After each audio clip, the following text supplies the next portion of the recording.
Welcome to our Family Math Video Vault to help your child with math. Today's episode,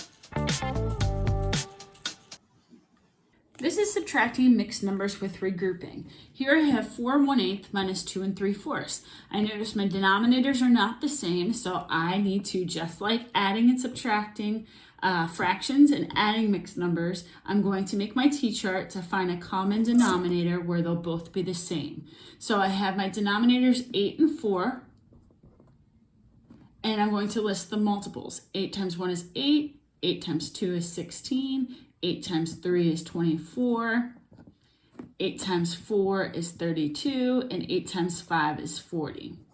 My denominators for 4, the multiples I'm listing, 4 times 1 is 4, 4 times 2 is 8, 4 times 3 is 12, 4 times 4 is 16. Ding, ding, ding, I can stop now because I found a common denominator. So just like adding mixed numbers, I'm going to find equivalent fractions. So 4 1/8, I'm going to change into 16ths. I don't do anything with the whole number, so I can keep it as 4 wholes. And what did I multiply 8 by to get 16ths? So think about an eighth piece. If I have 8 eighths in a whole, what can I do to it? How many times do I have to partition each of those eighths to get 16ths? I have to partition them into 2 parts each. So 2 times 8 is 16. And what I do for my denominator, I do for my numerator, because 2 halves is 1 whole. And if I multiply anything by 1 whole, it remains the same. We're just changing the way that it looks. It's going to be the same value. So 1 times 2 is 2. So 4 1/8 is the same as 4 2/16. We're going to do the same thing with 2 3/4.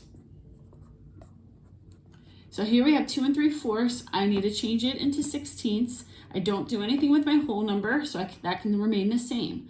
4 times 4 is 16. So I'm going to multiply by 4 on top because 4 fourths is 1 whole, and 3 times 4 is 12. So 2 12/16 is the same as 2 3/4.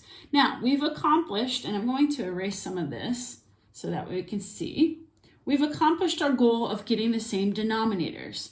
But now when we go to subtract, if I have 2/16, can I take away 12/16? No, I can't. And this brings us back to regrouping when we were subtracting mixed numbers with the same denominator in 4th grade. So if you need to go back to that video just to kind of get an idea, you can totally watch that as well. So I have only 2/16. I can't take 12 away from that. So I need to regroup. I need to make more 16ths. So I'm going to go just like I would with whole numbers, but now I'm going to the whole number.